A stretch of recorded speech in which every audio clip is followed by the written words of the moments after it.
I'm Chris Price, and today we're going to talk about one of the most common questions that I actually get from most of my clients. And that is, how do we save for a big purchase without throwing their entire financial plan off track? So think about it. Whatever it is, you're buying a home, maybe you're upgrading your car, maybe you want to take a dream vacation, or you're paying for child's education. These big expenses can either be an empowering milestone in your financial future or a financial setback.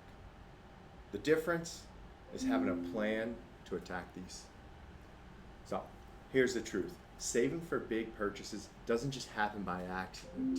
If you don't have a plan, you're more likely to end up in credit card debt, you're going to drain your emergency funds, or you're actually going to delay those goals or retirement goals for the future.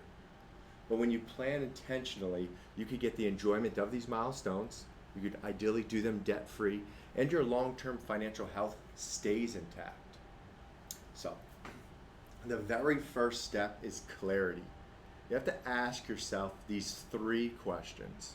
First one, what am I saving for, right? Next one, when do I need this money?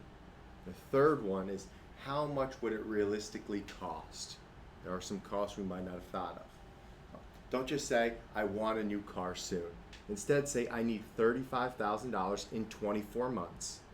Now you could break that into, let's say, $1,400 or $1,450 a month. Suddenly, that's a measurable, achievable goal. Where you keep the money is just as important as how much you save. So let's talk about that, right? Let's align where we keep the money with those time frame, those goals. If you need the money within 2 years, keep it safe. Use high yield savings accounts, money markets, things of that nature, consistency. If you're looking for a big purchase that's maybe 2 or 5 years out, consider a mix of those savings and conservative investments.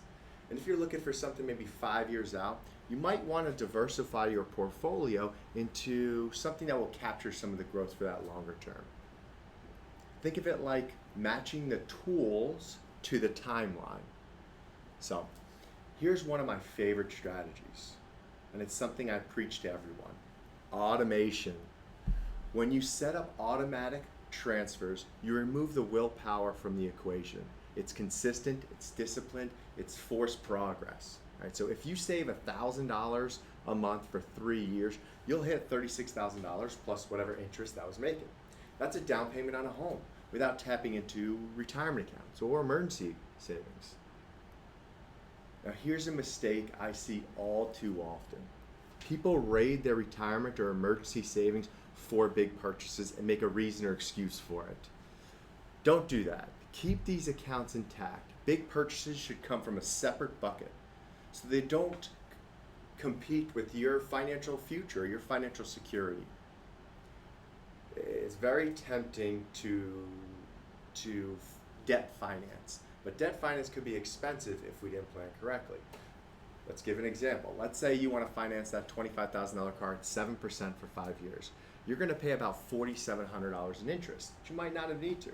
Now compare that to saving in advance at maybe just a 3% high yield savings. You would earn almost $800 in interest instead of that $4,700 in expense. So you'd have had about a $5,500 sway in your favor. So what side of the equation would you rather be on? One of my favorite dilemmas is the vacation dilemma. Okay? A family wants a $10,000 trip in 2 years. Saving $417 a month in a high yield savings account covers it debt free. Charging it to a credit card at 18% APR and paying it over 3 years, that $10,000 trip costs $12,800.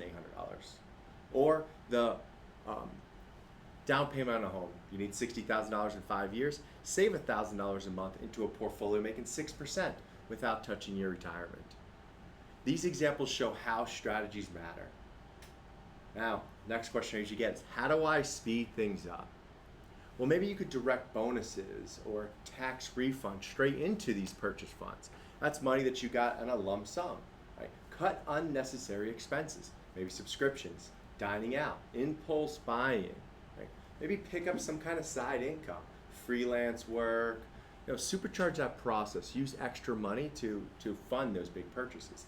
Little adjustments can shave months or years off that timeline.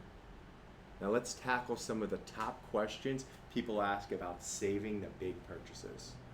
1, how much should I save each month?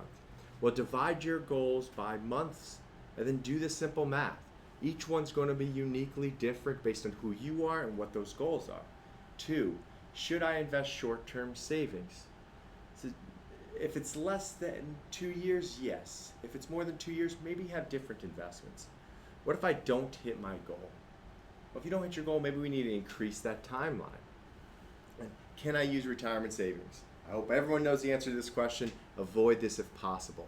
There's penalties, there's lost growth. It's sometimes not really worth it. And then the last question is, what are the most common mistakes? And it's not having a clear plan. It's not understanding all the costs. It's relying on debt financing. So here's the bottom line. Big purchases should add to your life, not set you back. By defining that goal, using the right account, automating savings, and protecting from your other priorities, you can enjoy life milestones without financial regret. So if you are planning a big purchase, whether it's a car, a home, or even a once-in-a-lifetime vacation, you can always create a personal strategy. Reach out to us, reach out to your financial advisor, and create one of those strategies for you. I want to thank everyone for being on this video. I look forward to releasing the next one, and you guys enjoying that also.